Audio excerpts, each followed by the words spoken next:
remember when I came back from Apollo 10 and I tried to impress you?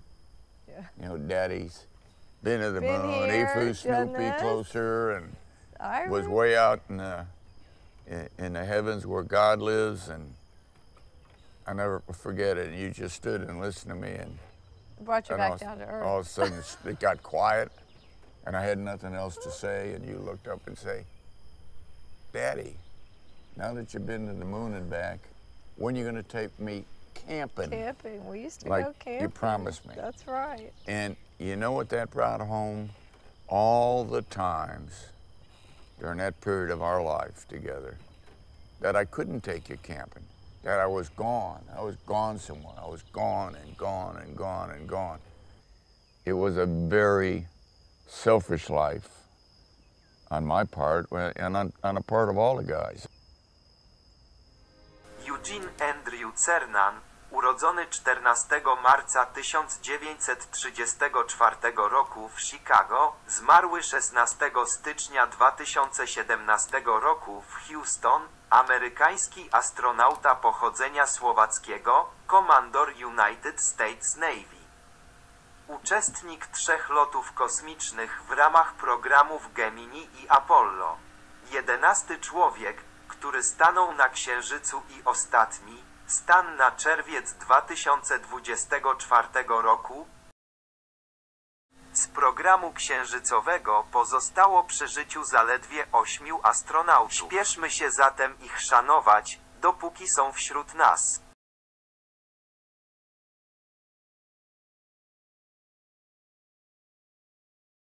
Frank Borman i Ken Mattingly. 31 października straciliśmy jednego z bohaterów podboju Księżyca, astronautę NASA Tomasza Mattingliego, pilota przedostatniej misji księżycowej Apollo 16, która wystartowała na Księżyc 16 kwietnia 1972 roku. Jego niezrównane umiejętności pilota pomogły nam, gdy przyjął rolę pilota modułu dowodzenia Apollo 16 i dowódcy statku kosmicznego podczas misji wahadłowców kosmicznych STS-4 i STS-51C, powiedział administrator NASA Bill Nelson. W dniach od 3 do 6 czerwca 1966 roku uczestniczył w 3-dniowej misji Gemini 9A. W dniach od 18 do 26 maja 1969 roku uczestniczył w locie Apollo 10 jako pilot lądownika, będącym próbą generalną przed pierwszym lądowaniem człowieka na Księżycu. Na zdjęciu załoga Apollo 10, od lewej Eugene Cernan, John Young i Thomas Stafford. W dniach od 7 do 19 grudnia 1972 roku był dowódcą Apollo 17, ostatniej wyprawy w ramach tego programu, która wylądowała na powierzchni Księżyca. Na zdjęciu załoga Apollo 17 przed startem, od lewej Harrison Schmitt, Eugene Cernan, siedzi w pojeździe LVR i Ronald Evans.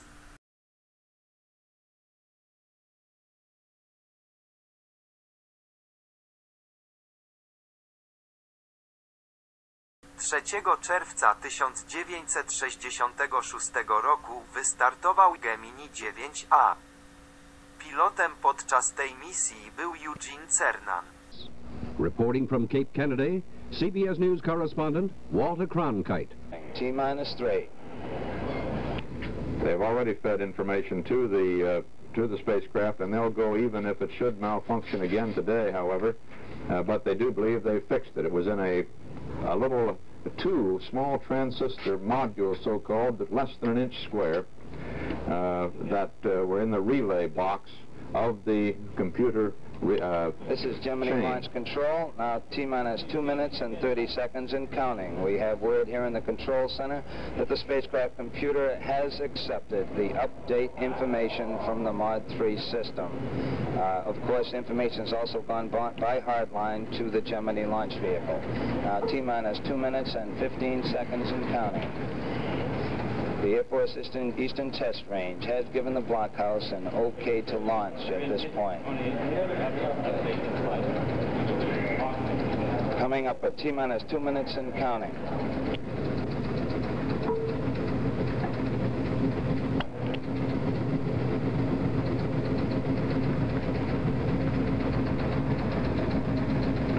We're going to stay here with the voice of Jack King.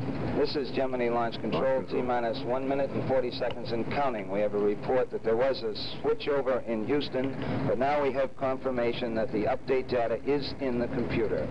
The computer has accepted this update data, T-minus 1 minute and 30 seconds and counting. Wrong, Jack.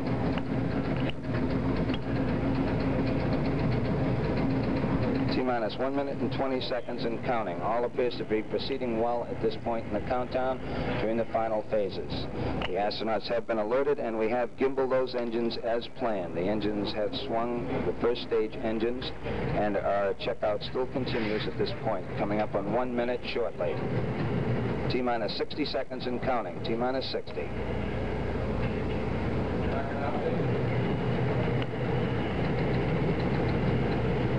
T-minus 50 seconds and counting. We will get ignition at 0 in the countdown. Some 3 seconds thereafter, liftoff will come. During that period, there will be a period of about 1.8 seconds where we possibly will have the capability of shutting down if necessary. T-minus 35 seconds and counting. T-minus 30. T-minus 25 seconds and counting. We're on an automatic sequence. Everything appears to be going well during this final phase. T-minus 20 seconds and counting. T-minus 15. T-minus 10, 9, 8, 7, 6, 5, 4, 3, 2, 1, 0. We have ignition. We have a liftoff. Looks like 39 minutes, 32 seconds after the hour. We're right on time for rendezvous. This is exactly when we wanted it. Roll, pitch. 17 seconds. Flight Dynamics reports the thrust looks good. The roll program has started. Roll program is completed. The pitch program has started. Roll and pitch to get into the proper azimuth. The sun catches the rocket beautifully, goes through a little layer of clouds. Magnificent launch. It looks like Gemini 9. Time confirmed at 3933 after the hour. It's just about to go through maximum Q, that maximum buffeting that the spacecraft gets as it hits the atmospheric layer about 8 miles high. Gone through max Q just now. T plus 1 minute and 20 seconds. The track still looks very good.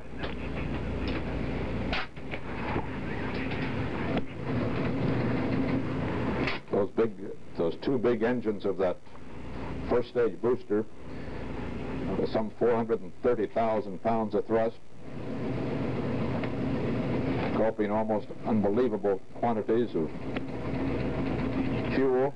T plus 2 minutes, 20 seconds. The flight crew have been notified that they are go for staging. They're on their way, all right, and that first stage cutoff should come just now. Spacecraft is now about 52 nautical miles, 50 nautical miles downrange, and about 36 nautical miles in altitude, and we have BICO. You could see it there. Cut off. A magnificent picture. Thrust looks good. The track picture. looks That good. long-range camera, you could see the flare. There's a flare as the booster engines. T plus 2 minutes, 50 seconds. First stage is cut off. Second stage has ignited properly. Everything going exactly right now. And now about 20 seconds to second stage cutoff. 0.8. We have reached 80% of the velocity needed for orbit. Flight Dynamics says the trajectory looks very good to him. This orbit that they hope to 5 minutes and 30 seconds. be injected into is 100 by 168 miles, elliptical orbit so-called. They should have had now second stage cutoff. Let's listen. SECO, the second stage engine has cut off. Jednym z podstawowych zadań miało być połączenie statku Gemini z członem ATDA, Augmented Target Docking Adapter. Pechowo od ATDA nie odłączyła się osłona aerodynamiczna i cały manewr nie mógł dojść do skutku. Na tym zdjęciu NASA widzimy wściekłego aligatora lub Augmented Target Docking Adapter, ATDA, obserwowany przez załogę Gemini 9, a podczas spotkania.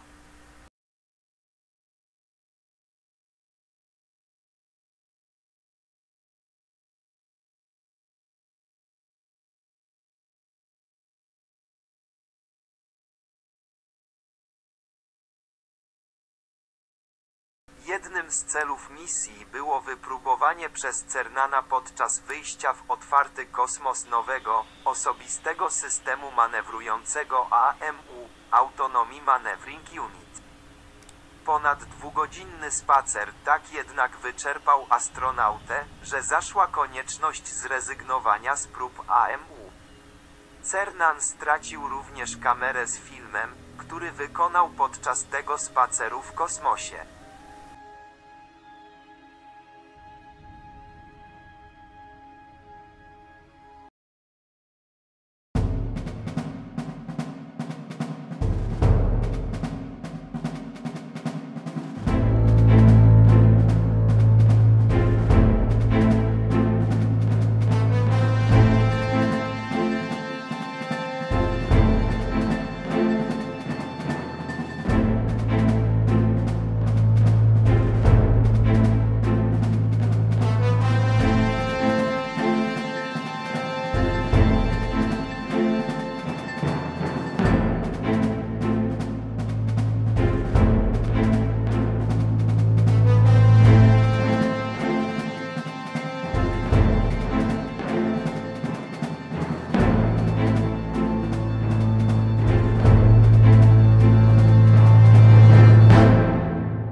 W poprzednim swoim filmie mocno gloryfikowałem Toma Stafforda kosztem Eugene Cernana. Zapomniałem, że to ten ostatni był pilotem modułu księżycowego LM podczas próby podejścia do powierzchni Księżyca na odległość 15 km. I to on po mistrzowsku pilotował ten statek. Apollo 10 wystartował 18 maja 1969 roku. Pomimo silnych oscylacji podczas wznoszenia, Apollo 10 osiągnął orbitę bez żadnych incydentów, zadokował LM-ICM i przeprowadził transksiężycowy manewr odpalenia silników.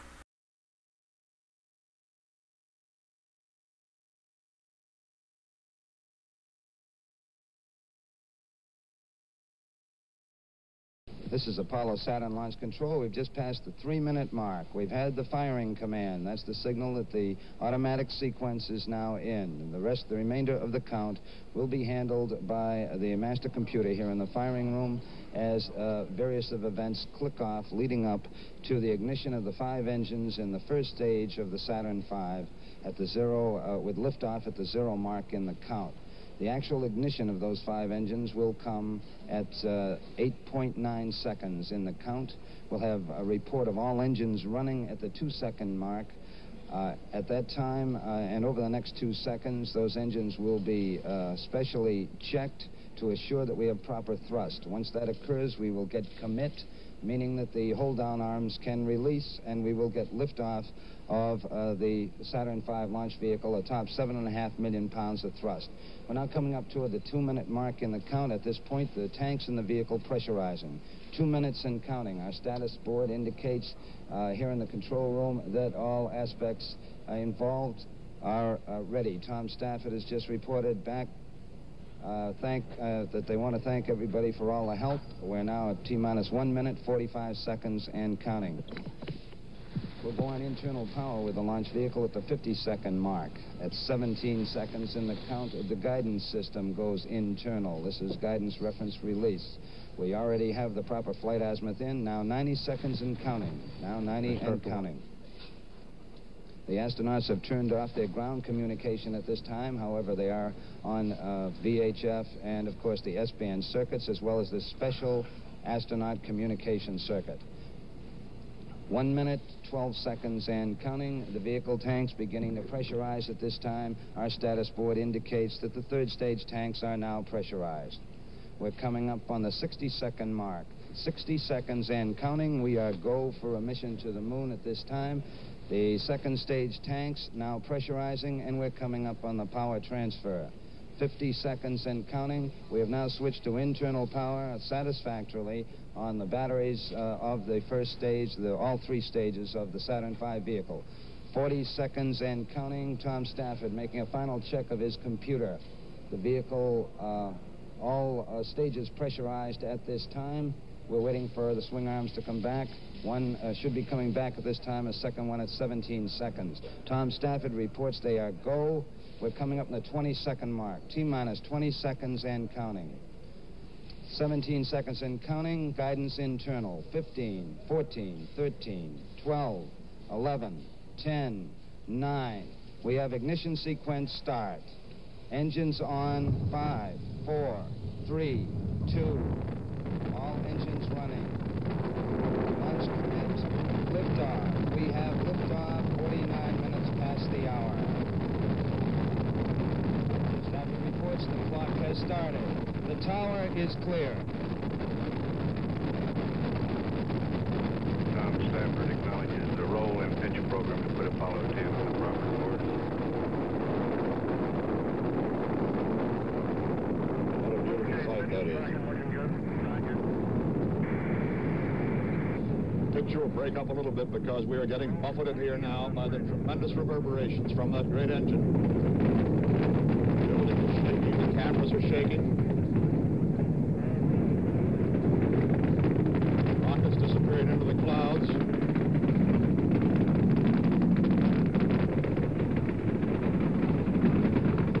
Back out through that cloud layer, it looks like it's go. It looks like everything is going very well.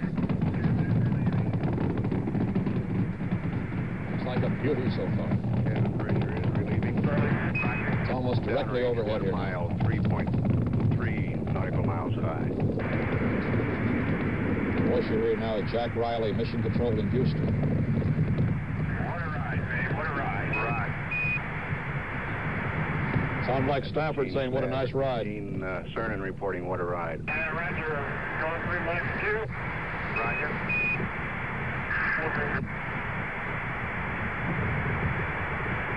Ken, you're through the max Q. You're looking good. 2 1/4 G's. Looking beautiful.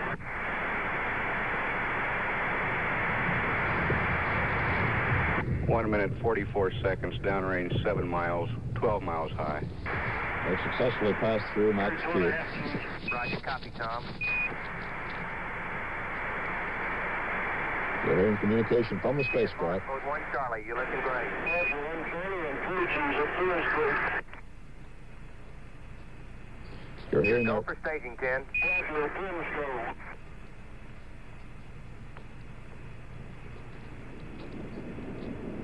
You're hearing the voice of the command pilot, Tom Stafford, Right.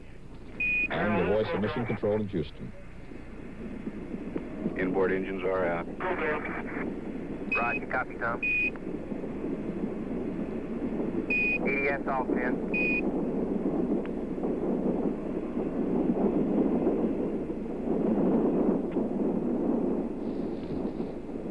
Charlie Duke asking the crew to turn off their emergency detection system. That's staging you saw there. Roger. That was the first stage. On the second stage. First stage blowing away from the rocket, leaving now just the second stage, third stage, and the rocket. 10 on the S2. It's looking good. Confirm EDS off.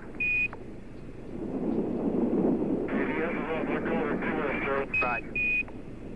Flight Dynamics reports trajectory go at 3 minutes 9 seconds, downrange 81 miles, 46 miles high. Second plane separation, that's the skirt around the engines on the second stage. Plane set. And the launch escape tower has jettisoned. Man, that staging was quite a sequence. Right, sounded like it. And we have guidance initiated. We confirm that, Ken. Roger. Yes, it's looking beautiful, Tom. Everything's copacetic. Roger. Listen, that beautiful communications from that command module. Charlie Duke talking to Tom Stafford. Yeah, I bet. Just like old time. It's beautiful out there. You guys sound ecstatic. Man, this is the greatest, Charlie. Charlie, babe, it's fantastic, babe, really. That's Eugene Cernan with Fantastic. Your go, trajectory and guidance look good. Roger. We look right on the line on board.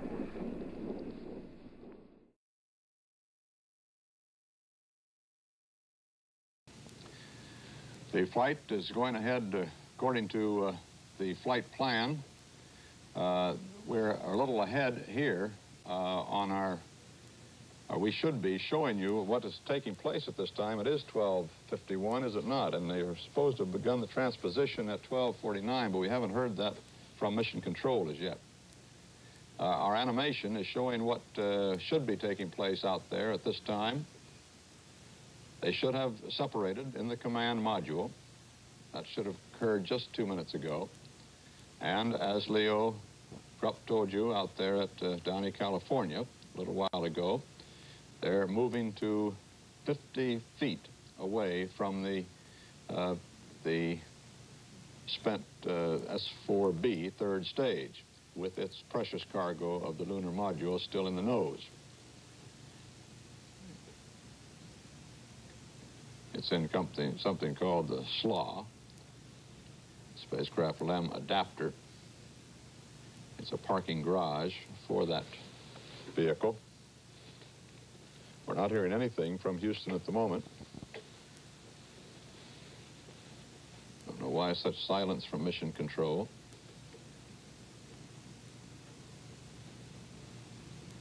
We are showing you by our animation here what is scheduled according to the exact timeline of the flight plan, but we're not getting any word from Houston.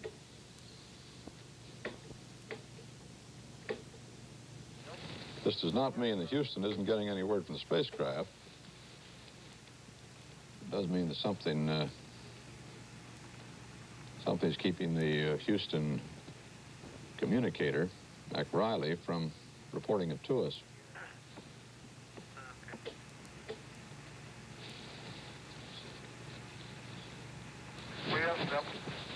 Roger. Bob, I'd say that data's not good. Our cold helium pressure looks... We may be having trouble on our own circuits here. We have heard from the spacecraft that we have separation.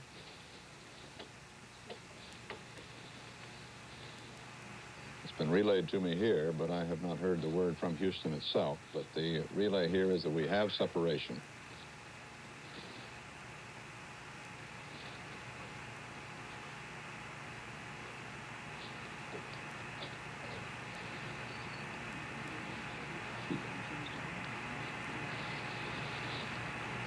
We'll just keep tuned in here. We're getting these intermittent reports.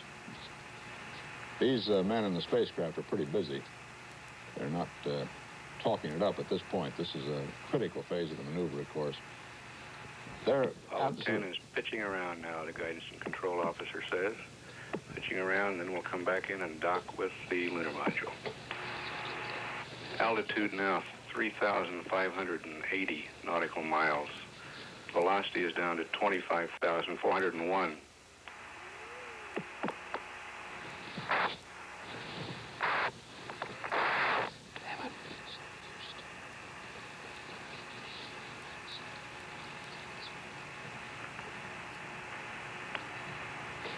That world is just incredible. There goes the panel, Charlie. Roger. How do you read it, Gene? Loud and clear. We don't have the S-4B yet, but there goes the panel. Roger. Those are the panels. The world is incredible. Really moving? Holy moly, I sure hope we can show it to you. I really do. That's Eugene Cernan, whose favorite word is fantastic. Okay, I got the S-4B. Roger. Means he can see the S-4B. And there goes another panel. Roger, all retrograde, we hope. I don't know what it is up here right now. Yeah.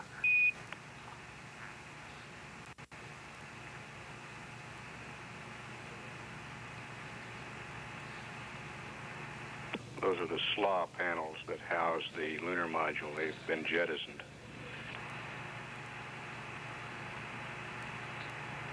Charlie, I got the world on closed circuit here, so we're going to try and get high gain. Roger, standing by.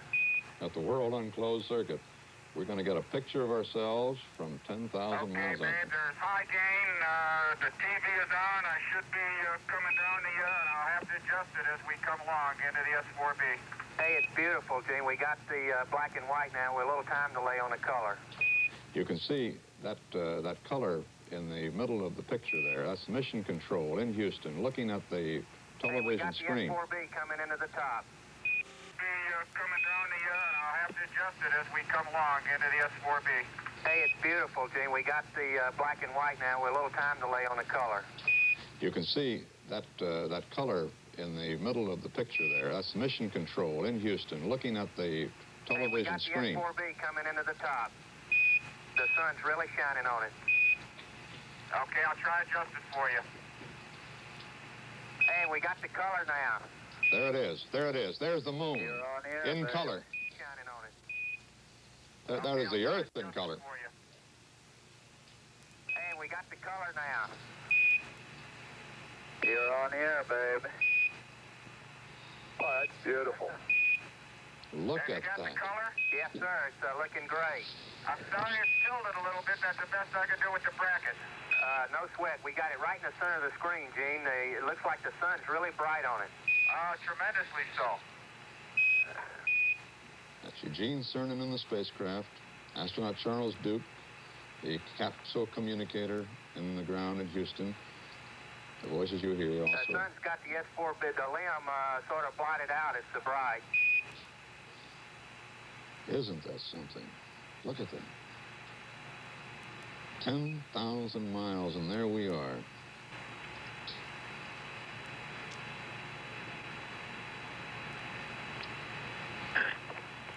Now, is that the Earth, or is Charlie, that I got it closed down all the way. Does that help any? Right let's see. in the center of the limb now, we still got a couple of real bright spots, but it's looking real good in the color. We can see the probe, the drobe. I'm afraid our excitement about seeing the Earth is a little bit premature. That's not the Earth at all. Over in that long distance, it looked like, and even looked like you could even make out the North American and South American continents. That's how your imagination can run riot. We're looking right into the nose of the third stage of the Saturn rocket. And the lunar module is there in its garage, or the lunar adapter, and we see the nose of it.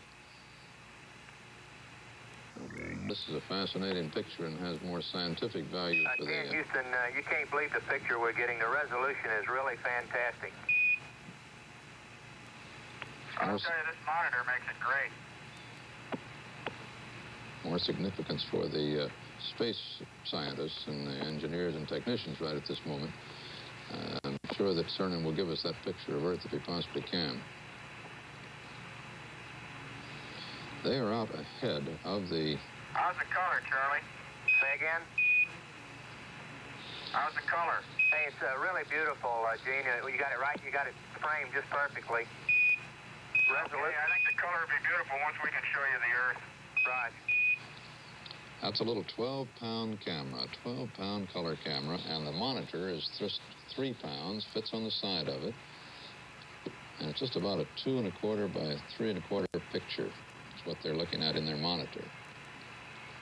Now they're out ahead of the of that third stage. Oh, Snoopy sure looks good. Snoopy is a lunar module. They're calling the lunar module Snoopy for this mission, and the command module will be circling alone over the moon. Oh, Charlie Brown's a massive cord and wire floating around here, though. I can imagine. The Earth, it would be in the background there somewhere, not obviously on the picture, but they're out ahead of the third stage and looking back at it with Earth beyond it somewhere in the background. The moon is to their backs.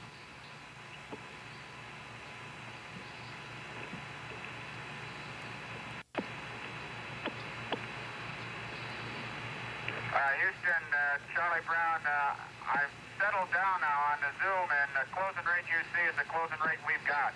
Roger, we copy. Genus, it looks like we have a bright spot, maybe on your Vidicon, coming in on your Vidicon tube on the black and white. It's right above the drogue. Now, we've got it in real life. The camera's fully in the shade. That's just a reflection coming right off the Snoopy. Right.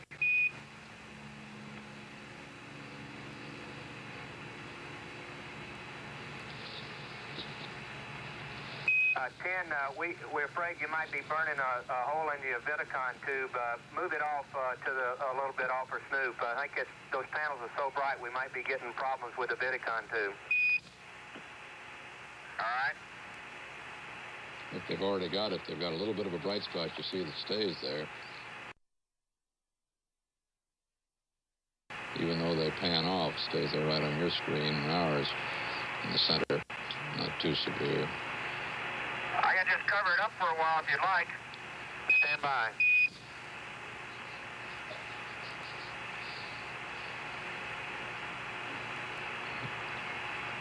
And he's got his hand in front of the lens now.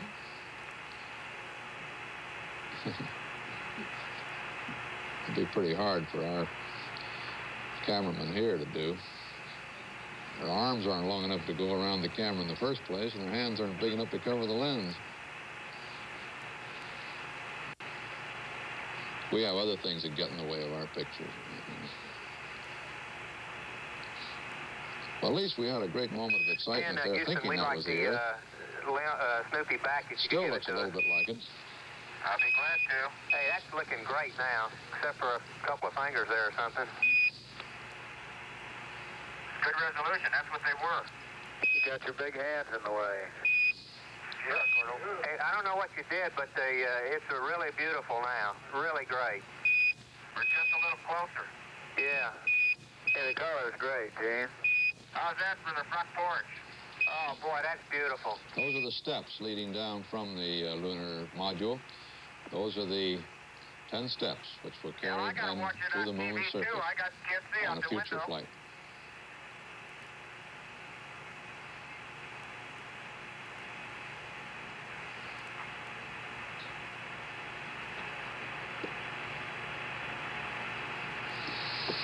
Hey, what's that guy doing on the front porch? That's the green man, Gordo.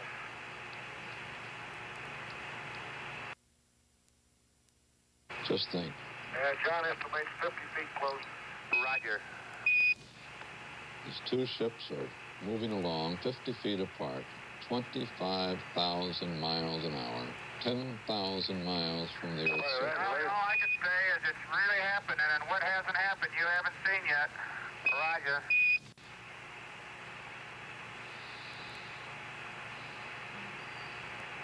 Really great resolution. That was Gordon Cooper. He and Charlie Duke are both on the Capcom console. Gordon Cooper, one of the original Mercury astronauts. And that orange platform is the front porch.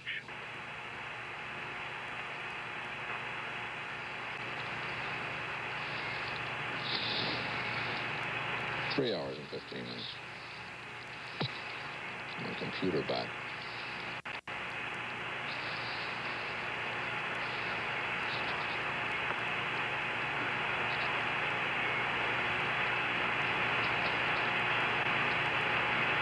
Charlie, we can't be more than about 5-10 feet away.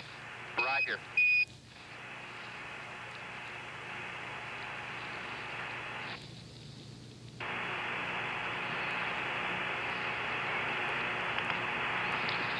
They've got a very small angle of error possible there. Ken, it's looking real stable to us. We show you closing finally. This is like parking a brand new limousine in a garage in which you've got about 1/4 inch clearance on either side. I want to scrape those new fenders. They can't afford to scrape their fenders in this mission.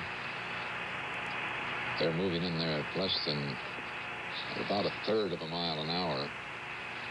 They could go, oh, perhaps 15, 16 times that fast before they would undergo serious damage in a too hard a meeting. But they can't be off the line very far as they insert that docking probe into the docking column. Roger.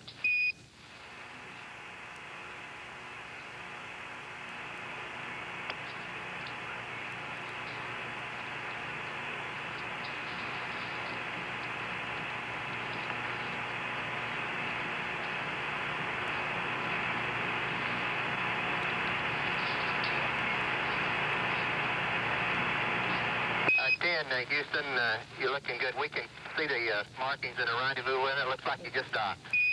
Roger, we got a capture. You haven't fired yet. Roger.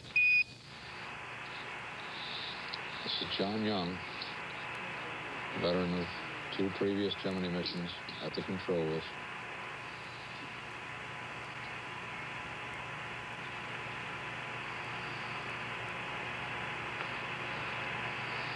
We can read the numbers on the limb docking window.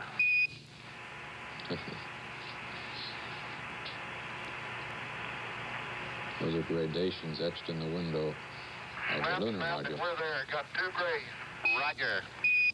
You saw the docket, Charlie.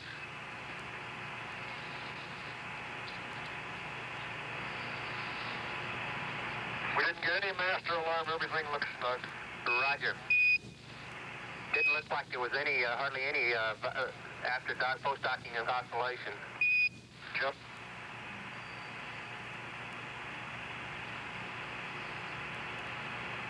They didn't bump scarcely at all, just slid together there.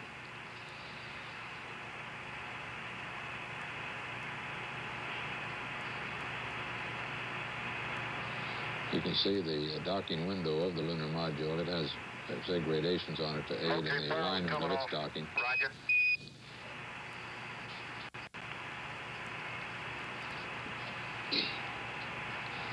You can see the, look like some of those panels still floating around there behind them, moving, of course, at 25,000 miles an hour, too. And those are the thrusters of the action control system. These little bells there.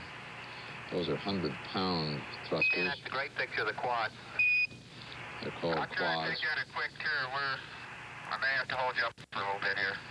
Okay, John's going down to the LEB, and I'm going to the left fleet now. Roger, Tom. We're standing by. They're changing seats again.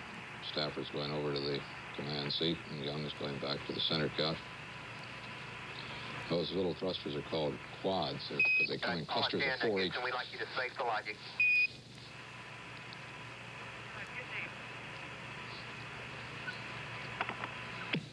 That was one of the reaction control system quads you saw there at the last.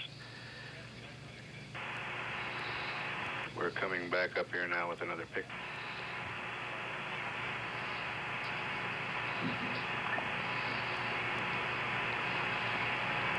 Altitude 6,469 nautical miles.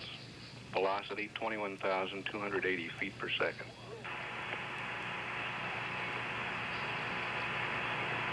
Space navigation is in nautical miles, feet per second, rather than statute miles and miles per hour. I suppose someday we'll all have to shift over to that and begin to think in those terms. We've been trying to translate into miles per hour and statute miles, which is the miles we know on Earth, and miles per hour, the thing we measure speed in most of the time, our earthbound existences. Charlie, you're going to have to look at the same picture for a while until we get this integrity check complete. Roger, we understand you're busy.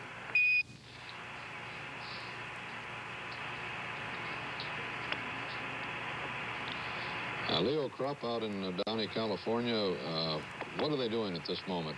They understand they're busy, and I'm sure they are, but just what are they doing? Well, Walter, John's down in the lower equipment bay, and what he's doing is pressurizing the tunnel between the command module and the lunar module. He'll then remove the tunnel hatch, and he'll go up into the tunnel, verify that all 12 of the docking latches were automatically actuated and they're all latched properly. He'll then take the umbilicals from the lunar module and plug them into the tunnel wall so we have an electrical connection between the lunar module and the command module. He'll do those preparations and then he'll come out and reinstall the tunnel hatch again.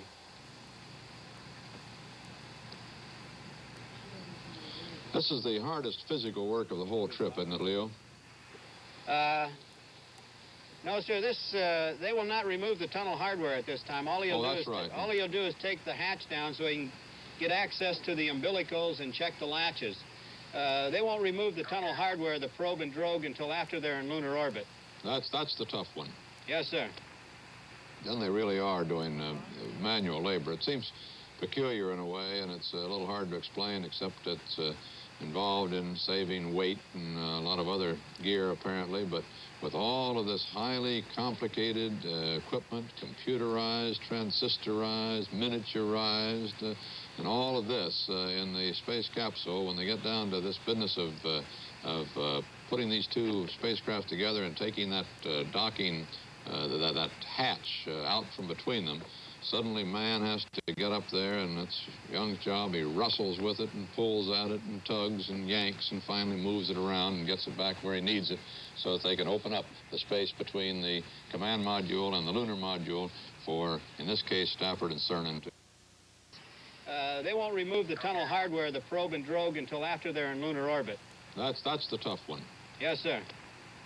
Then they really are doing manual labor. It seems peculiar in a way, and it's a little hard to explain, except it's involved in saving weight and a lot of other gear, apparently. But with all of this highly complicated equipment, computerized, transistorized, miniaturized, and all of this in the space capsule, when they get down to this business of putting these two spacecraft together and taking that docking, that hatch out from between them, suddenly man has to get up there, and it's Young's job. He wrestles with it and pulls at it and tugs and yanks and finally moves it around and gets it back where he needs it so that they can open up the space between the command module and the lunar module for, in this case, Stafford and Cernan to climb down into the lunar module and make their way to within 10 miles of the moon's surface, which is the name of the game in Operation Dress Rehearsal, which is Apollo 10.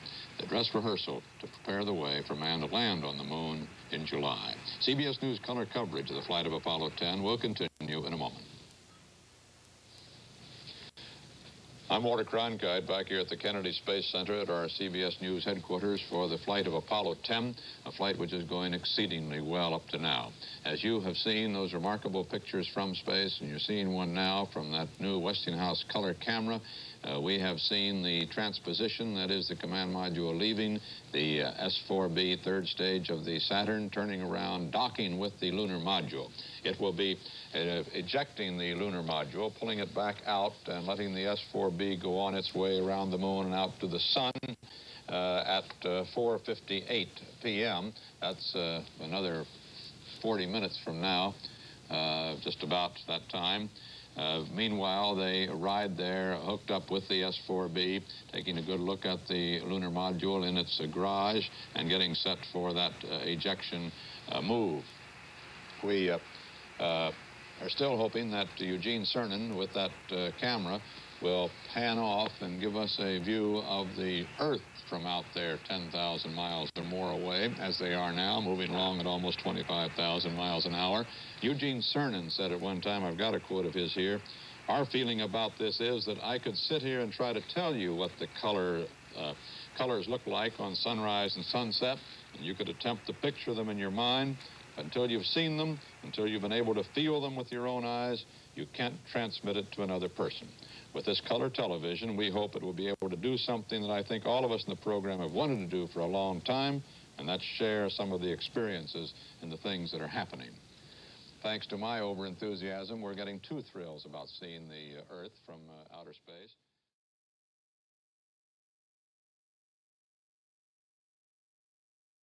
Na orbitę wokół Księżyca Apollo 10 wszedł 21 maja 1969 roku jako drugi załogowy statek kosmiczny po Apollo 8. 22 maja moduł księżycowy Snoopy, ze Staffordem i Cernanem, odłączył się od modułu dowodzenia, Charlie Brown, i wypróbował procedury podejścia do lądowania, zniżając się do wysokości około 15 km od jego powierzchni, a następnie ponownie połączył się z modułem dowodzenia, w którym pozostał John Young. Lot był próbą generalną przed pierwszym lądowaniem ludzi na Księżycu. Jego pomyślny przebieg pozwolił na realizację tego podstawowego celu programu Apollo już podczas następnej misji, Apollo 11.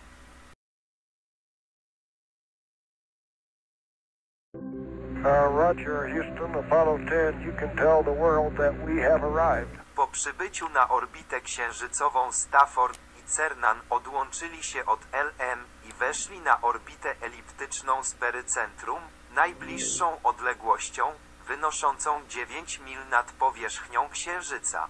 Aby zapewnić rozpoznanie, perycentrum zbiegło się z Morzem Spokoju, planowanym miejscem lądowania Apollo 11.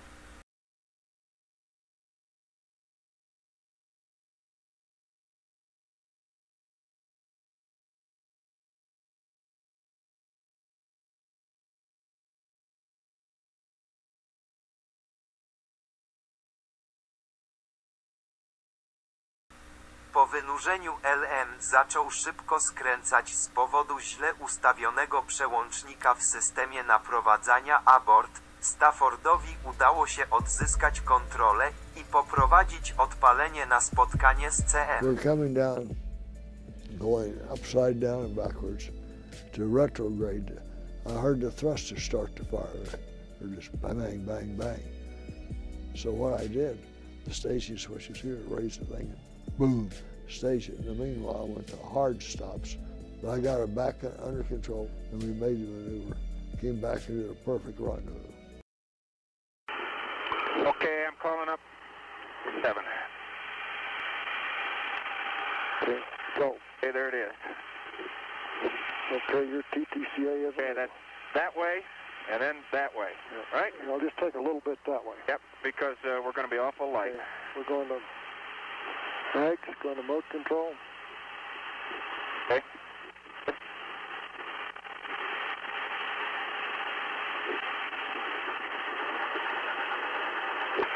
Get out of there, babe. That's that last attitude.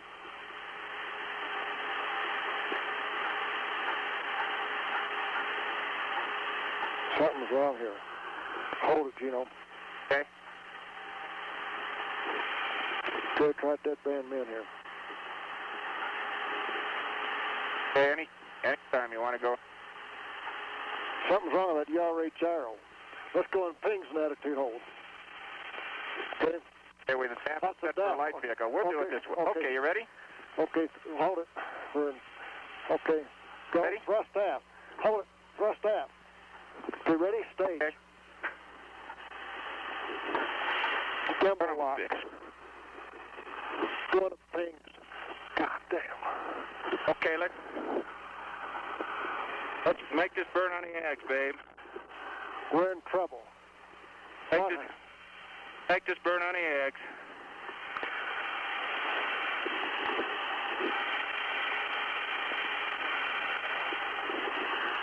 Got a good staging. Let's make it on the eggs. How are the eggs? Are we okay? I think we're okay, Gino. Proceed. You get in the gimbal lock? Yeah, but we got out of it. She didn't go, huh? No, let's go. Got stage. Okay, what's our...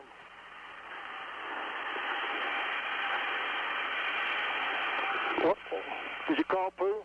Yep, Pooh's up, babe. Okay, what's our attitude for staging? What's our angle? Okay, our angles. You didn't lock, huh? No. But something's wrong with that gyro. Okay, roll is 180 and pitch is 233. Roll is 180 and pitch is what? 233. You better put my ball on inertial just to check them out, verify them, too. I can't reach it. So if you can put mine, you can verify it on the ags.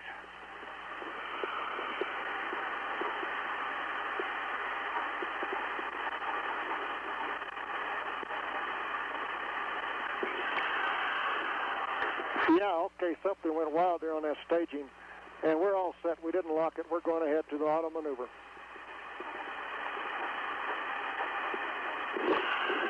What the hell happened? Babe, I don't know. Let's put my ags in inertial, though, to verify that we're at the right attitude, babe. They look the same. Huh? They look the same. Put it, okay, just so it's in inertial. Okay, because in case we have to go to it, that's what we want. Okay, let's go again. Let's get that ags. Ready? Wait a minute. We gotta hurry. Gotta get this damn thing. Here the pings is good, huh? Wait until that thing blinks.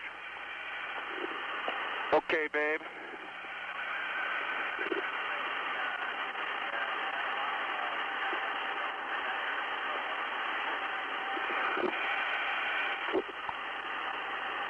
I'm in ags inertial, Tom? Yeah. Okay, that's good. Roger.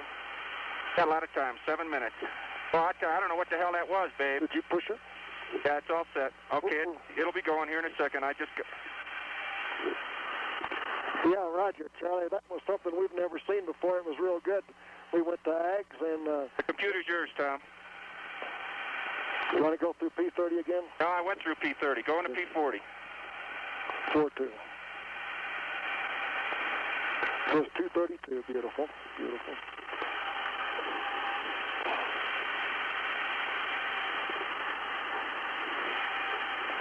And let me tell you what happened there real quick as we come around with this insertion burn. Went to attitude deadband, started thrusting aft, and the thing just took off on us. And I could see we're coming up, and we're coming up to insertion, so I got a hold of it and tried to avoid gimbal lock, and guess I did. Looks like we got a good insertion out of it anyway. And, a good staging out of it, and we're all set to go for insertion here. Okay, Tom, call 0686.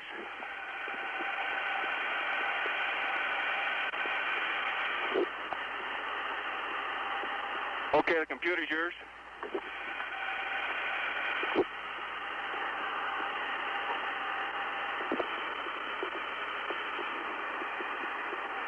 Are we going forwards or backwards?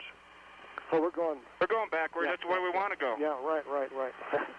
There's the oar brake ball. We're in good shape. Okay, there was a moment there, Tom. Well, let's worry about it after we make this burn. I want to make sure the ags is up for it. Okay, we're going to auto, and I'm going to let me call the DAP again. Okay. 1, 2, Never 0. did go into ping, so the DAP didn't do it to us. No. Okay, Charlie, we're with you. I think we got all our marbles. Okay, ready?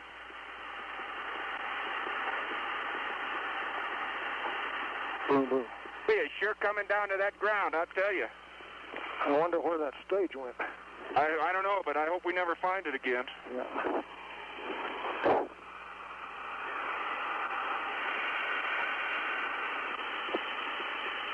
And I tell you, that was wild, babe, and it wasn't a DAP because you were an AG. That was AG. I was an AG, mode control, attitude hold, right? Yeah, wide deadband. That's what we're going to stage. Okay, babe, I've got good AGs, and everything's looking good. I got the attitude set, so if we have to switch, we'll be all right. Okay, 407 on monitor until the burn. We're at 4 minutes. Okay, 4 minutes. Well, that's hard to do with helmet and gloves on. Helium monitor, ascent pressure 1 and 2. Let's take another look at it. That's looking good. Engine stop push buttons, all reset, and then abort stage reset. Okay? Yep.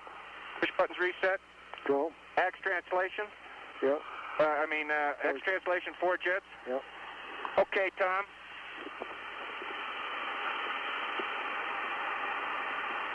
If 170 is greater than our Delta V to go.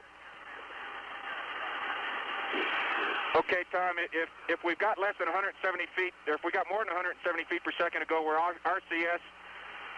We'll RCS maximum of 55 seconds, but we will RCS. If Delta V to go is greater than 170, we're RCS back to our pad Delta V. Okay, which is going to be right in P40 there. Yep. The AGs are looking good? AGs is looking good. Okay. Okay, and our pad delta V is 220.9. So if we burn less than 170 feet per second, or if we don't get up to 170 feet per second to go, we'll want to burn it back to about 220. Okay. Yeah. Well, let's get over 100. Let's get into the 170 feet per second region. Okay. Okay. Push your inverter number 1 closed, circuit breaker. Go. And at 1 minute, your stab control AELD closed. Okay. Well, I tell you, we is down among them again, going backwards. You know that? Yeah, I'm still trying. Look at that rill. That's got to be probably Diamondback right there. Yeah. We're awful close to see that. Yeah, let's keep watching this for 2 minutes, baby. Okay, babe, coming up on 2 minutes. We've got AELD coming close. You got yours closed? Yeah. Some closed.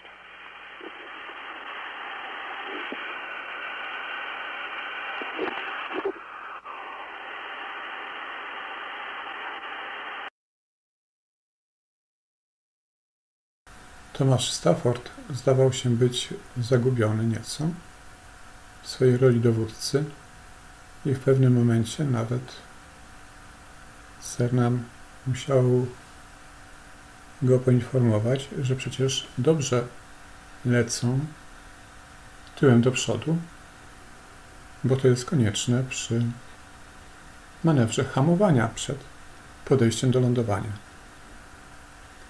Także jeśli ktoś z nich dwóch obawiał się, że mogliby przez przypadek w poduszkach wylądować na powierzchni Księżyca, to zapewne nie był to Eugene Cernan, tylko raczej Tom Stafford, dowódca wyprawy, który najprawdopodobniej mógł pełnić rolę pilnującego Cernana, żeby temu coś głupiego do głowy nie przyszło.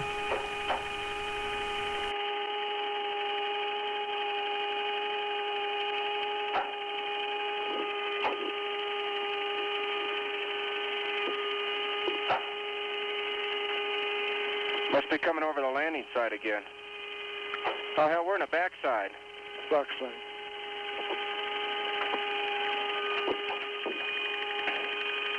Hello there, from the men in the moon. You can't really bounce around when you're tied down like this. Why don't you ice flash up here? Why don't you try and flash back in there? I'll save the rest of it, take it outside. Okay? I'll just take the rest of it outside. Trudno powiedzieć, ale wygląda na to, że Stafford i Cernan słabo, a nie dobrze, pracowali zespołowo. Powtarzają sobie nawzajem różne rzeczy i często nie słuchają, co mówi druga osoba. Czytałem jedną wersję, która mówiła, że jeden człowiek ustawił przełącznik, a drugi, nieświadomy i myśląc, że ustawienie przełącznika należy do niego, ostatecznie ustawił go w odwrotny sposób.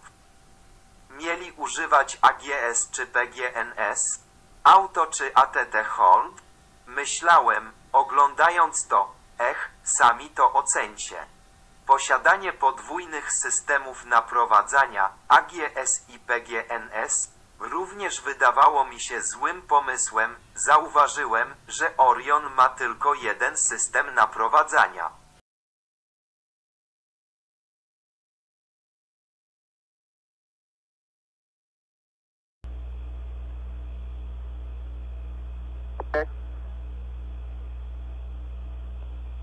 Son of a bitch.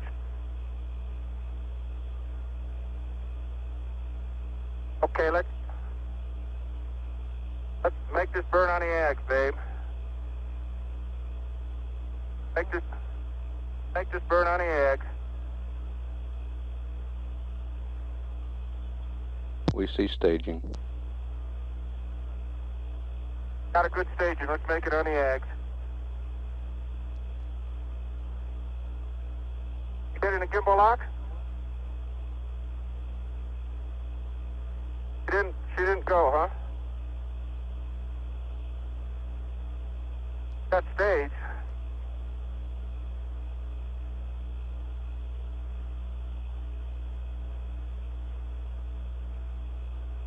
Yep, who's up, babe?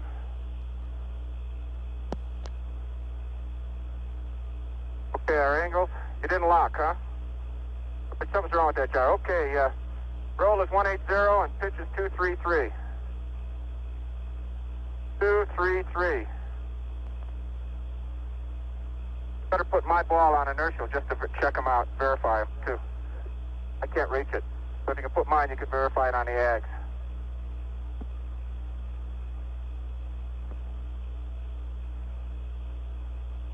Snoop Houston, we show you close to gimbal lock.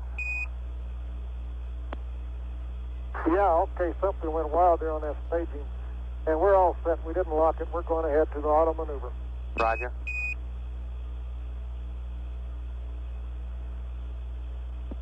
Babe, I don't know.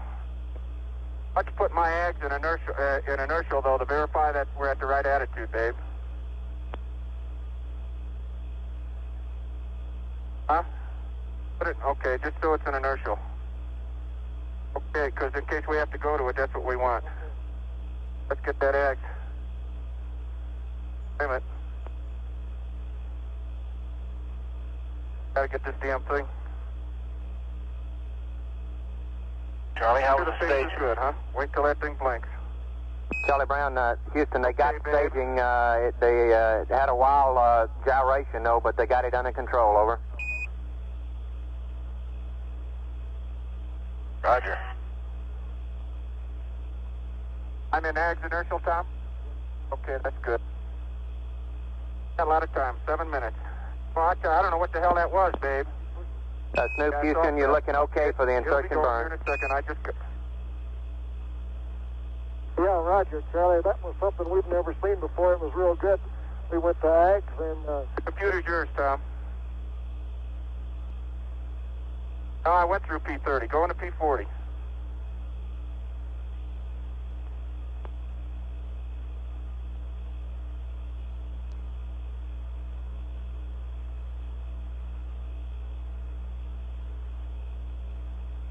And let me tell you what happened there real quick as we come around with this insertion burn. Went to attitude deadband, started thrusting aft, and the thing just tuck off on us. Roger, we copy.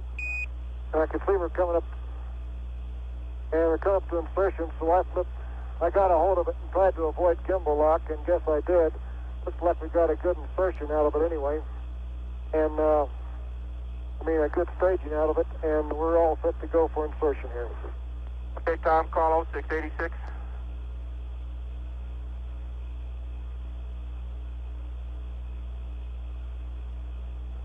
Okay, the computer's yours.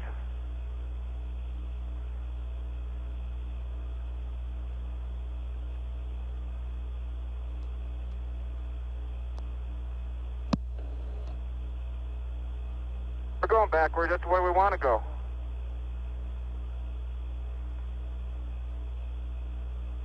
I tell you, there was a moment there, Tom. But let's worry about it after we make this burn. I want to make sure the axe is up for it.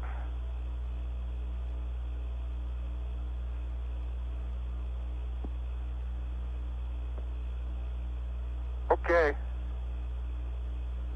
Snoop, Houston, stand by for a mark. 5 minutes to the burn. Mark, 5 minutes to the burn, over. Okay, Charlie, we're with you. I think we got all our marbles.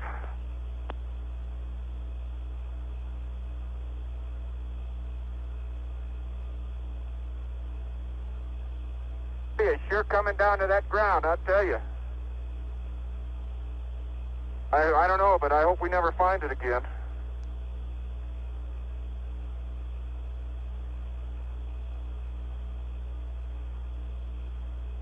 And I tell you, that was wild, babe, and it wasn't a dap because you weren't ags. That was ags.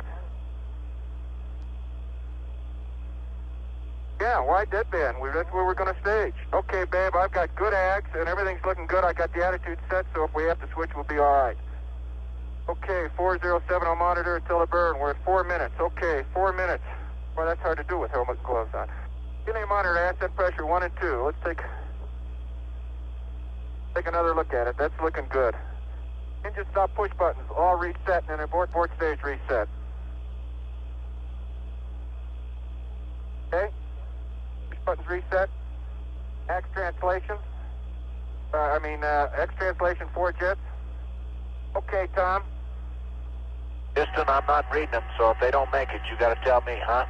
Roger, they're counting down now. Looking good, Charlie Brown. Delta V to go.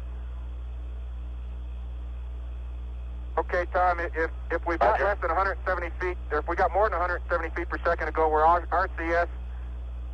We'll RCS maximum of 55 seconds, but we will RCS. Delta V to go is greater than 170. We're RCS back to our pad Delta V. Okay, which is going to be right in P40 there. Axis looking good. Okay, and our pad Delta V is 220.9, so if we burn less than 170 feet per second, or if we don't get up to 170 feet per second to go, we'll want to burn it back to about 220. Okay? Let's get over 100, let's get into the 170 feet per second region. Okay, push your inverter number 1 closed, circuit breaker. And at 1 minute, your stab control AELD closed. Well, I tell you, we is down among them again, going backwards. You know that? Look at that rill. That's got to be probably Diamondback right there. It's awful close to see that. Okay, babe, coming up on 2 minutes.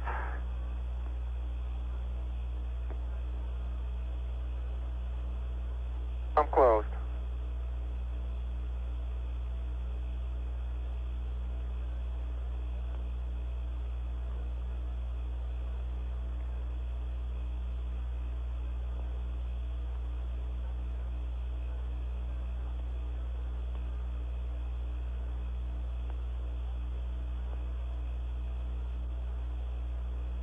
Okay, 2 minutes, babe. Give it a final trim.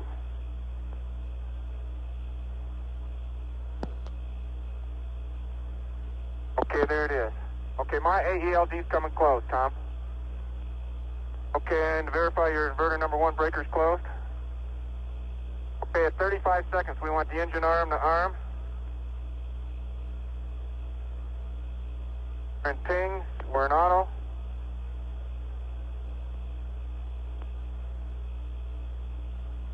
Coming right into the attitude, babe. Got engine arm yet to go. Coming up on 112. I'll hit 99 and I'll count you down. Burn time is 15 seconds, so it's going to go in a hurry.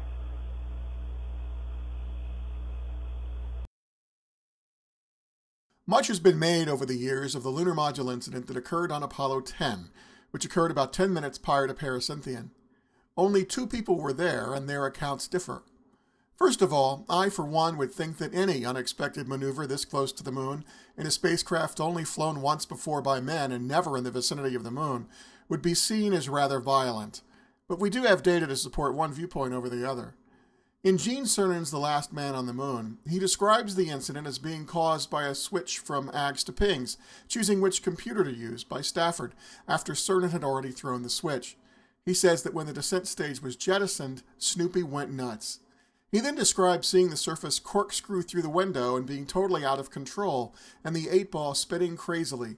In the end, he says that experts surmised that the spacecraft had continued spinning for 2 more seconds, they would have crashed. Tom Stafford gives an account in We Have Capture and states the problem came from flipping the abort guidance system to auto when it should have been in attitude hold. This is, in fact, what happened. The spacecraft, as Stafford states, began using its radar to find Charlie Brown, right then. He states that he grabbed the attitude controller, blew off the descent stage, and in a few seconds brought Snoopy under control. This is, in fact, what the film shows. This is Snoopy above the moon with a 16mm data acquisition camera shooting out Cernan's window. When the switch is thrown here, the spacecraft begins to spin. The radar is searching for Charlie Brown up in orbit. Here Stafford stages, casting off the descent stage. You see it pass by the window. He then brings it under control quickly. As I said, any surprising maneuver is drama enough around the moon, but as for this incident, it's perhaps more dramatic than Stafford states, and less dramatic than Cernan.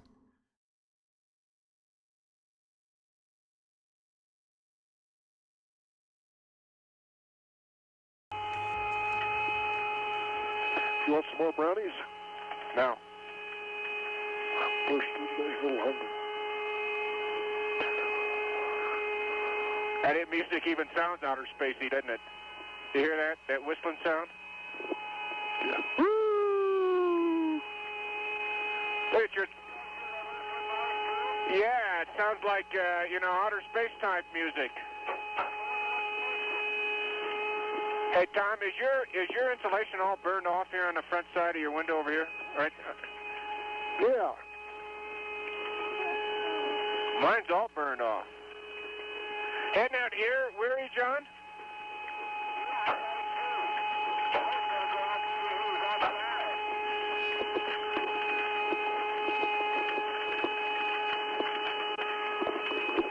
You might get thirsty in the future, Gino. Someone will fix you some grape juice.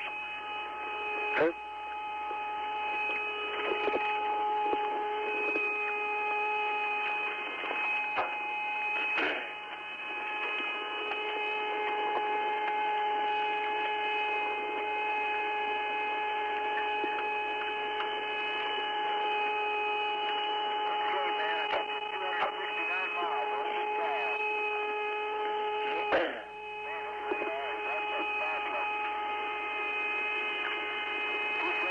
You don't want an LGC.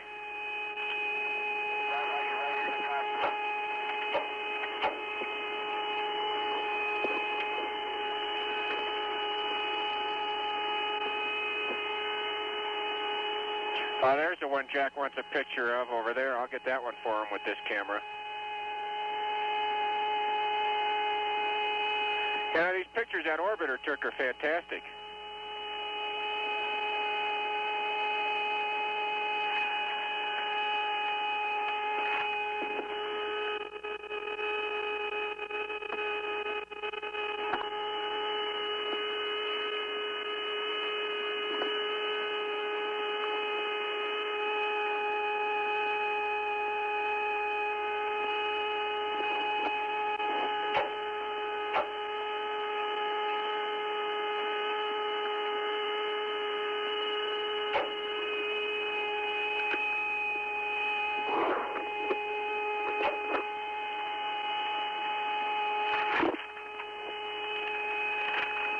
But I'm locked on a side load.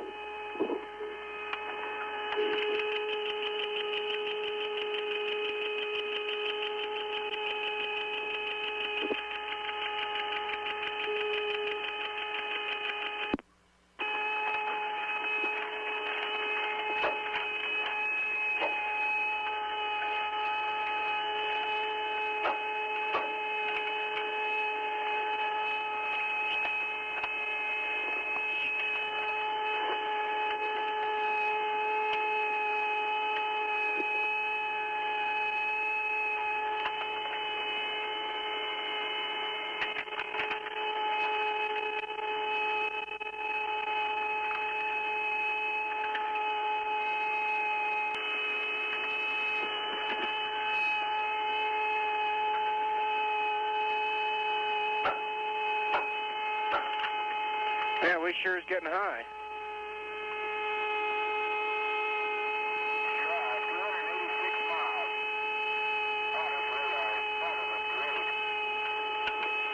Yeah, I got it.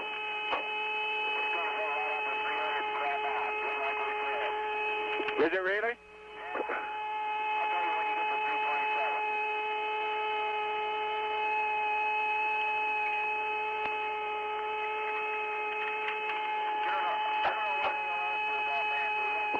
Yeah, I got it written down. AOS for us is 102.25.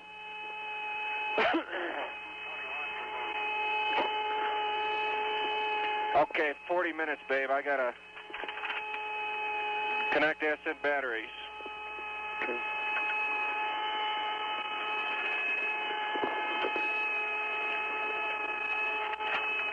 Okay, stand by. That's 1 and 3, high voltage off reset.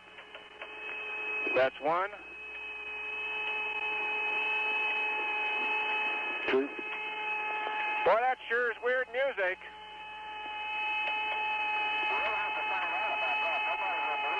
No. It's a whistling, like an outer space type thing.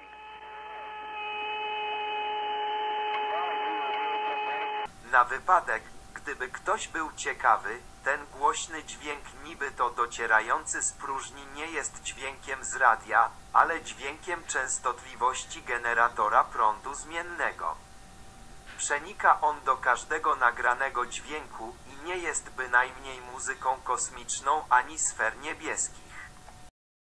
Jak się zdaje, astronauci twierdzili, że to nie był dźwięk dobiegający z radia, ponieważ w próżni żaden dźwięk się nie może rozchodzić, więc możliwym wytłumaczeniem jest albo oddziaływanie z jakimś medium zewnętrznym typu rozrzedzonego obłoku gazowego na trajektorii, który powstał nie wiadomo jak, nie wiadomo z czego. Może był efektem wypuszczania zużytego powietrza z wnętrza statku albo pozostałościami spalin z silników hamujących w manewrze wejścia na orbitę. Mógł to być również efekt tarcia powierzchni statku z plazmą wiatru słonecznego i zagęszczeniami, ale najbardziej prawdopodobne według mnie jest zjawisko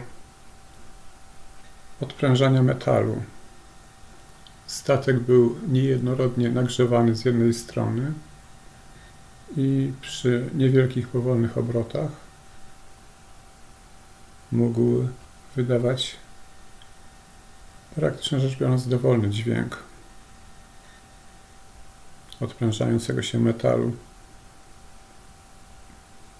Znane jest zjawisko, w którym mieszkańcy bloku mają wrażenie, że sąsiad używa metalowych kulek,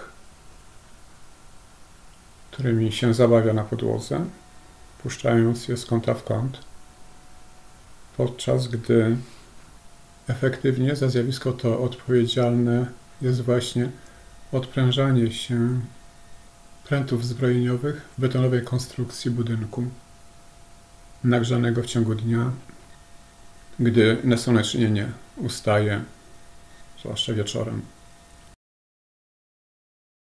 LM zadokował razem z CM, aby umożliwić powrót astronautów, po czym został odrzucony.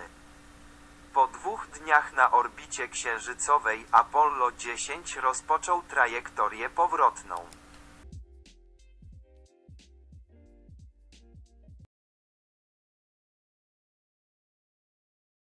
This is the Apollo 10 crew getting ready to leave behind Snoopy, the lunar module. This was an important step before the crew could return to Earth, but it didn't quite go as planned.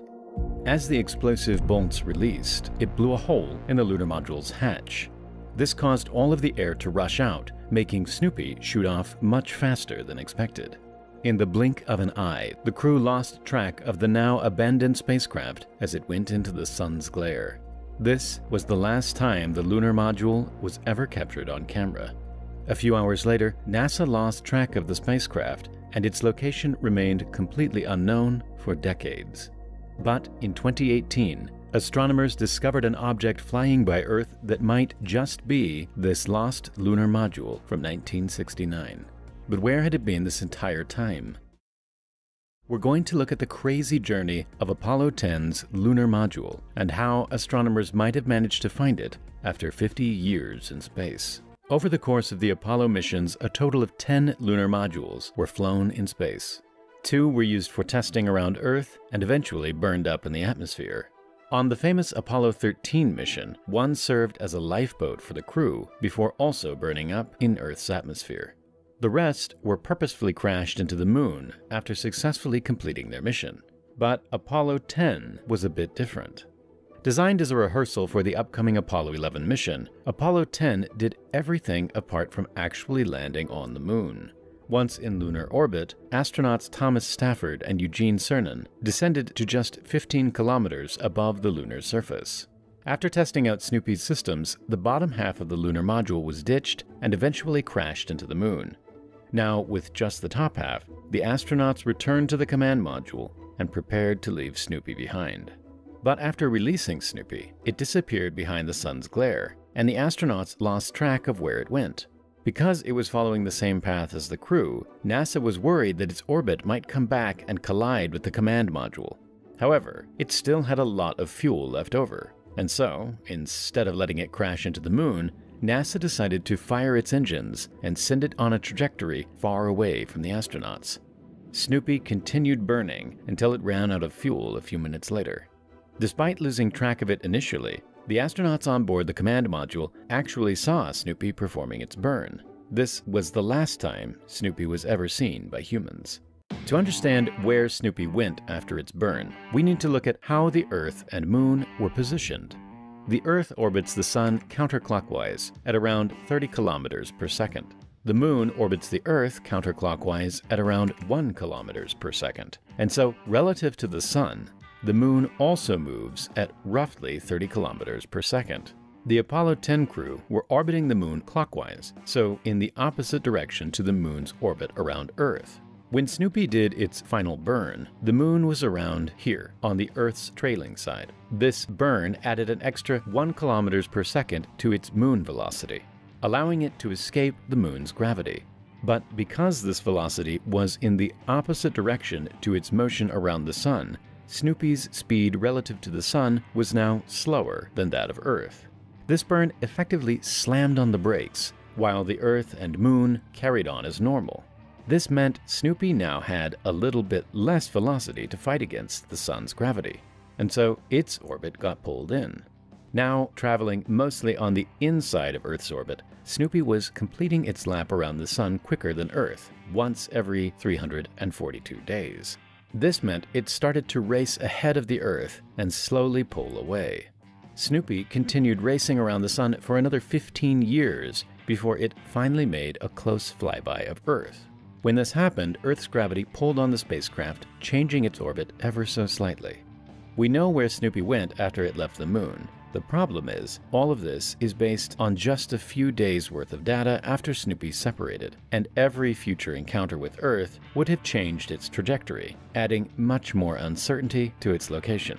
But knowing these uncertainties allowed astronomers to limit their search to a specific part of the sky. But this was no easy task, since astronomers would have to search for a 4-meter-wide object in an absolutely massive area of space. Nonetheless, finding Snoopy became the holy grail for astronomers, and it was only a matter of time before they found something special. According to the predictions, Snoopy would have made several close encounters with Earth, with the most recent one being in 2018. That is when astronomers discovered this very faint object flying through our night sky. Initially thought to just be an asteroid, astronomers became suspicious after analyzing it a bit further. Asteroids typically have a more oval-shaped orbit, on a plane that's tilted compared to Earth. Initial calculations of this object showed that it had a more circular orbit around the Sun. On further inspection, the orbital plane of this object wasn't tilted, but in fact perfectly matched the orbital plane of Earth. This meant it was more likely to be something that originated from Earth.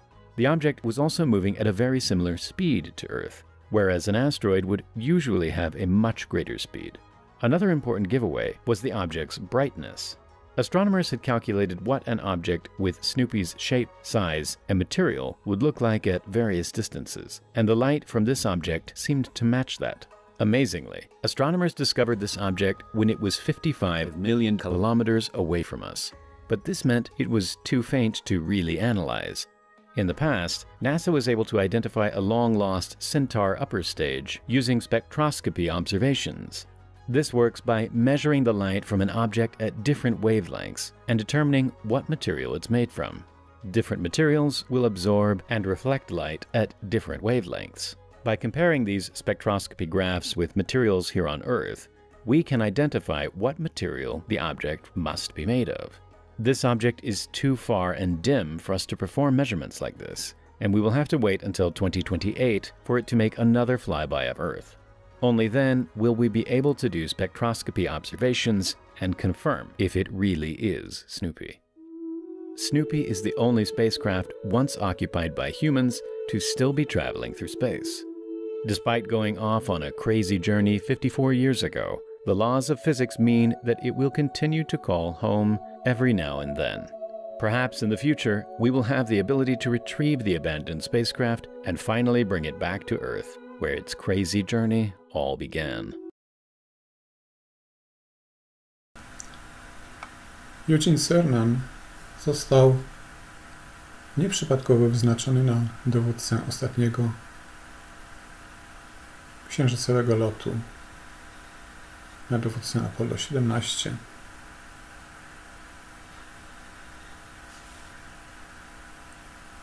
Doczekał się tego, co było w trakcie lotu Apollo 10 dosłownie na wyciągnięcie ręki. Scene 4, take 1, sound 4, Apollo 17 astronaut Cernan. Bang. Our total lunar stay time is planned for 73 hours, which is obviously a little more than 3 days, which is longer than any other flight has either planned or been on the lunar surface. This includes 3 7-hour EVAs, plus or minus around 7 hours, depending upon how our oxygen and how our water consumables go while we're on the lunar surface itself. The first EVA will be, for the most part, in and around the lunar module, where we get the majority of our scientific equipment deployed, our lunar ALSEP package deployed. And of course we have to unpack the lunar rover, and it's a very big housekeeping EVA where we have to get all of our equipment out of the descent stage of the lunar module, get the rover in operational condition. We have to load the rover all up with all our tools and all our radios and all the scientific gear, and then spend about the next 3 to 4 hours on the ALSEP package, which is this scientific package, deploying it, setting up the nuclear power generator, which keeps it running and what have you. The last hour and a half or so will be strictly on field geology, in and around an area of about 2 kilometers or a little less than 2 miles from the lunar module. The second EVA will be a 7-hour EVA also, and its primary purpose is to go to the furthest point, almost 8 kilometers away from the lunar module, up against the base of some very high mountains to the south and to the west, and over and above a cliff that we think we can negotiate with the rover that's some 300 feet high. This is a primary objective of that lunar module EVA, and during this period of time, of course, we have some scientific equipment which we still are in the process of deploying that has to be deployed at further distances from the lunar module. EVA 3 again is 7 hours. It's built around going in the opposite direction to strictly work on geology, to go to an area where we think we can uncover some of the additional secrets, if you will, some of the different types of materials that are exposed at the site of Taurus Littrow. Now, you got to remember, a great deal of this 7 hours on each EVA is eaten up by what we call overhead. You have to get out of the lunar module, have to go through a loading process on the lunar rover and get the new gear out, and when you come back in, you have to again sort of do a great deal of housekeeping outside the lunar module as concerns your lunar rover and the other material you're going to be working with. The lunar rover I consider a must for our mission. We can certainly accomplish a great deal without it, but we're going to be limited to just a few kilometers distance from the lunar module. Obviously won't be able to get to some of our major geologic objectives at the site of Taurus Littrow. As I say, we can accomplish a lot, but not nearly what we can accomplish if we do have the rover. We will be going further than away from the lunar module than any other flight, for no other reason but that the geologic requirements as such are there to go to these places to get the information. As compared to Apollo 14, which was the last flight without a lunar rover, the crew spent several hours just walking to get to one major crater, and then they got so tired walking uphill, and they got there, they accomplished their goal, but they had to pass over many of their other goals because of the time consumed just walking from place to place. The lunar rover is sort of an order of magnitude. It's a whole different world in terms of your capability to go places and get things done in a minimal amount of time. Henry Ford would have been proud, wouldn't he? Henry Ford? Besides that, it's a super little machine. How about your television plans for this mission? Are they about the same as before? What are your plans? Well, we plan to televise the transposition and docking. That's after we leave Earth orbit on our way to the moon. The trouble is, being a night launch, that transposition and docking comes about 1 o'clock in the morning for most people, and it's been seen before. We're doing it from the standpoint of interest, and also, of course, from the standpoint of engineering in case we have any problems. The majority, and probably the most interesting part of our televised activities, are going to be on the lunar surface. And fortunately, it works out that most of you who have an interest in the program, who share the excitement that we share and the accomplishments and the challenge and satisfaction of it all, don't have to stay up all night to watch it. I think the EVAs turn out to be about 3 o'clock in the afternoon and run for 7 hours into the evening for 3 consecutive days. The only problem, of course, one of them is on a Monday night, and I'm sure that the Monday night football game is going to give us a challenge for prime time. Let me just say that I think every crew, because of the way they get involved on it, feels a tremendous sense of responsibility. Well, because of the responsibility that's been given them, not just simply the opportunity, but you know, it's a big thing when someone puts a spacecraft in your hands and puts a lot of faith in you to do a job that is not meaningful just on a small scale, but it's meaningful on a large, on a worldwide scale. The responsibility, for instance, of Neil Armstrong when he stepped on the surface of the moon was a responsibility he had not just to himself but to his country.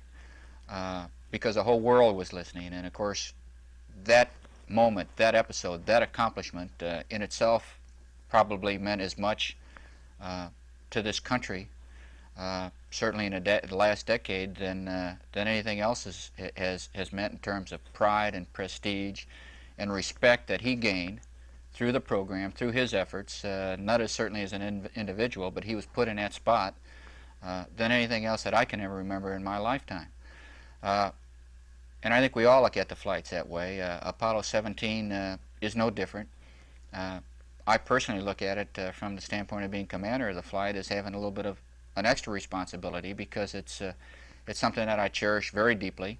It's a responsibility to Jack, and it's a responsibility to Ron, but it's a responsibility to the people that had faith to give me this opportunity to do a job. One step further, I think, because Apollo 17 is the final Apollo flight, because the theme of our patch, the theme of our mission is that this isn't the end. This is, you know, we've just begun to crawl with the Apollo program as mankind. We're just now hoping that we can learn to begin to walk and then press on to the future. And Apollo 17 is sort of an opportunity, I think, to remind not just our country but the world that this is a position that mankind is in today. It's not just the end. We're not putting our rockets in the barn and closing the doors. We're just beginning to understand and accept the challenges that this universe has for us. And I'm not speaking in terms of way out. I'm thinking in terms of things that really affect you. Apollo 17 has that responsibility. I think it has. We want to express a feeling to the people who made it possible, that they've done a great thing for this nation and for the world, and let them know that it's not the end, but it truly is a beginning.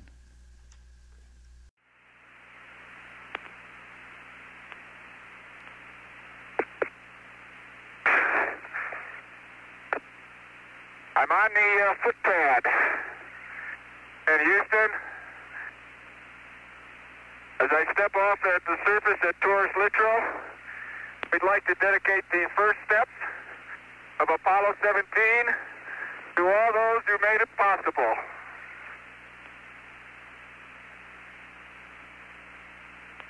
Jack, I'm out here.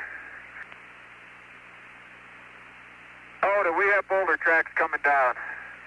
Let me see exactly where we are. I think I may be just in front of Punk.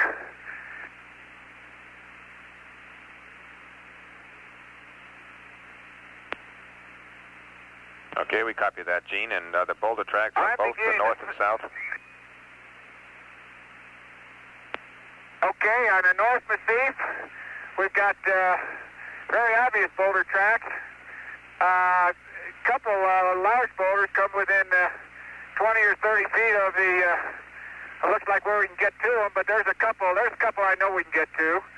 They're, well, the sun angle is such that what I saw on the South Massif earlier, I can't see very well, but I know there were boulder tracks over there. The Bear Mountain, boy, it's hard to look to the east. Bear Mountain and the Sculptured Hills have a very, very similar texture on the surface. The Sculptured Hills is like the wrinkled skin of an old 100-year-old man is probably the best way I can put it. Very, very hummocky and but smoothly pot-marked. I did not see any boulders up on the Sculptured Hills from here, but it's awful hard to look to the east and to the southeast. Okay, we copy that, Gene. You got an LMP with you yet? Man, here come his feet. Jack, let me make sure. We didn't have an awful lot of dust on landing, but I can dig my foot in 8 or 10 inches, and I know we're at least that thick. There's a small little 1-meter crater right in front of us with a whole mess of glass right in the middle. Right in front of the mesa, as a matter of fact, right where I want to park the rover. Jack, you're looking good. Beautiful, guys, beautiful. I'm going to take a quick look back. I think this is Poppy, and I can give you a real better idea where we are. Hatch is closed. Barely. Hey, Jack, don't lock it. I'm not going to lock it. We gotta go back there. You lose the key and we're in trouble. Oh, I'm on a porch. Who said this place was smooth? Oh, boy. There's a lot of local depressions here I didn't figure existed. Hey, who's been tracking up my lunar surface? Hey, Bob, as I'm east of the Lem now. I'm east of the Lem, and the back strut of the Lem is, well, the Lem straddles this crater I talked about, and that's where we get the pitch angle. The back strut is probably right down in the eastern 1/3 of that crater, just a little, very subtle crater. Hey, man, you had some forward velocity. That's what I wanted to have.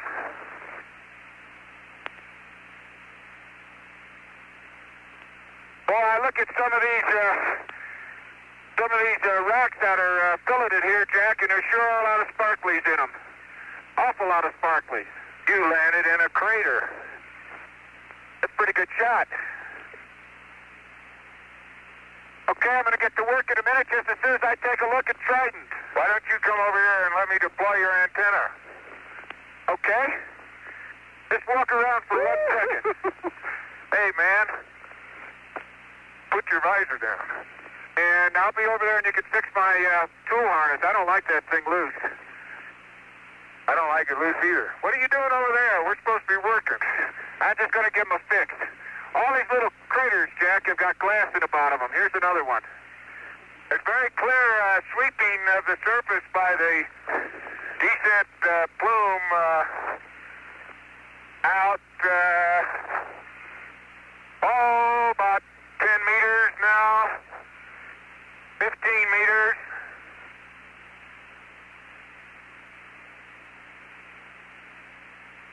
Come over here and I'll fix your antenna, okay? Hey, Bob, how big is Poppy supposed to be? Stand by.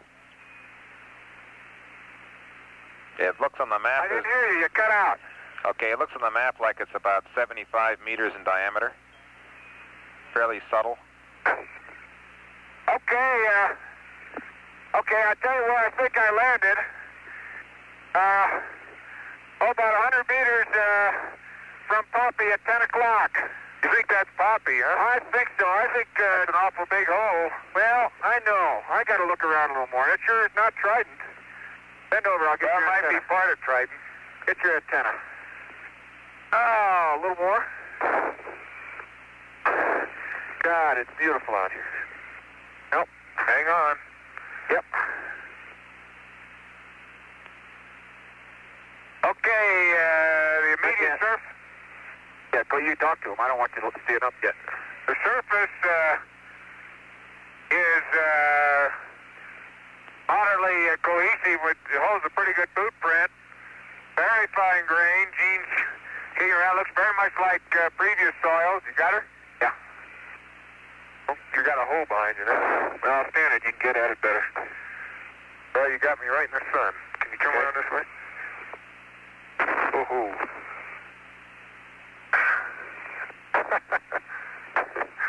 I'm going to have to get upstream of you. Look, you get up on the hill and I'll get in the hole. There you go. Whoa, whoa, whoa, whoa. Don't move too fast. Boy, your feet look like you just walked on them, huh? Well, I tell you, Gene, I think next generation ought to accept this as a challenge. To see them leave footsteps like these someday. Got another? That'll be all right.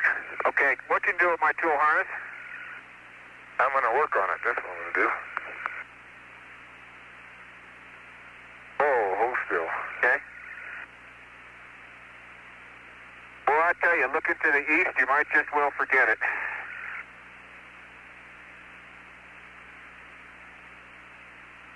Well, let's see. How's this thing? I'm going to have to loosen it. If you could just stretch it around. I can't. You can't, huh? But I will be in a minute. Don't loosen it to the point where you can't get it back on. Oh. Okay, you're almost reconfigured. Okay?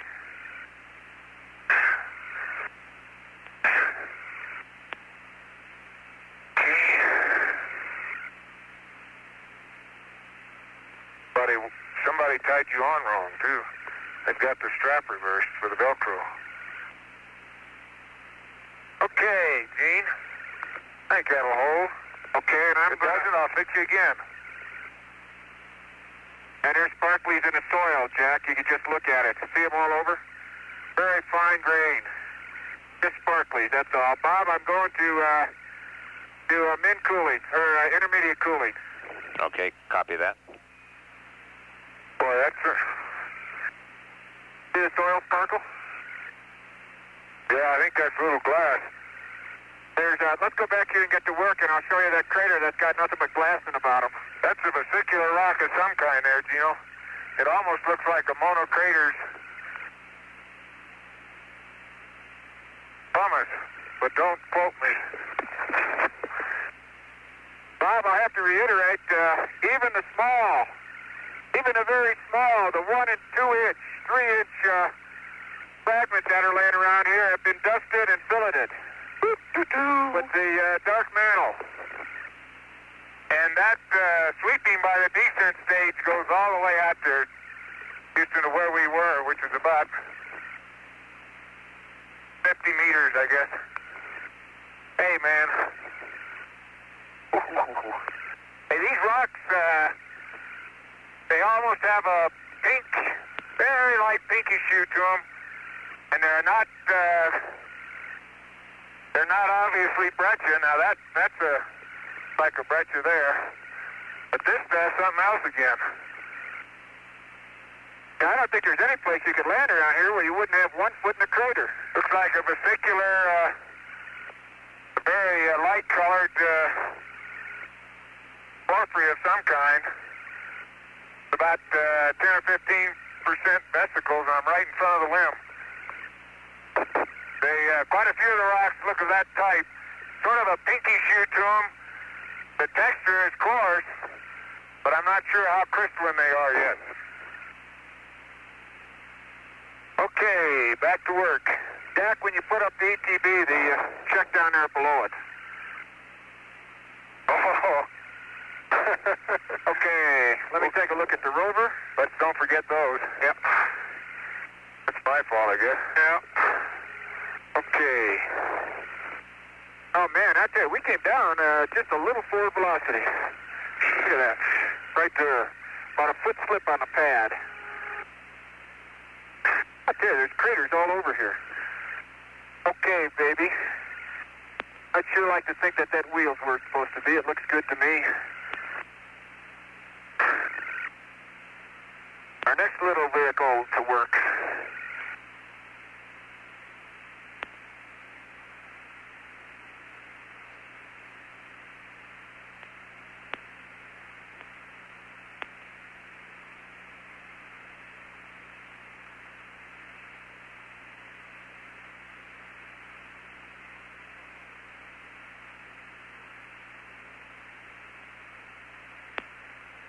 Okay. Bob, so far the rover looks pretty good. Roger, sounds good, Gino. And let me ask you, when I was behind the lamb, I could look right into an area and see the bell of the ascent stage. I never realized that before, but I guess that's normal, huh? Yeah, we saw it on a pad, remember? Barely. Remember when we went out there? The only reason I asked, Bob, I'm sure it's normal, and it doesn't look like anything's missing. It's just right into the sun. Yeah, the consensus of opinion down here is that you can also.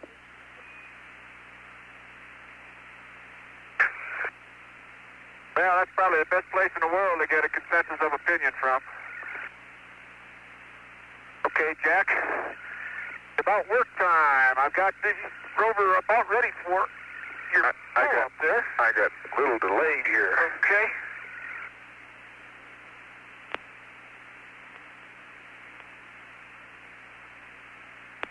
Sure glad those guys made us train so hard. Okay, the mace is up. Let me know when you're ready to deploy. Okay. Babe, I am ready for you. Everything I can see is pretty good. The walking hinges, you will be glad to know, are intact. They did not drop. Roger, that's a first. Let me go up there and do that, huh? Yes, sir. The beginning. You ready for me to deploy? Okay, let me just double check. Drape continues to still have deploy cable, verify walking hinge forward and aft chassis parallel they are. Base insulation's not coming off as easy as in training. Okay. Outrigger cables are taut. Looking good to me. Yeah, Jack, you can go on up. Go on up. Okay. I'm ready for you. That limb is a pretty size. Challenger, you're a beauty. Oh, let's see how good I am. Don't drop that. Let me get that again.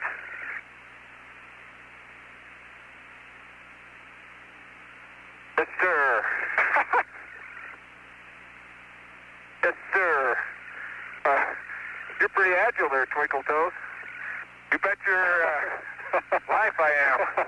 All I ask you to do is pull that handle up there. Man, anything you grab, Jack, I just grabbed this lanyard that was in the dust, is really black. You ready? Go.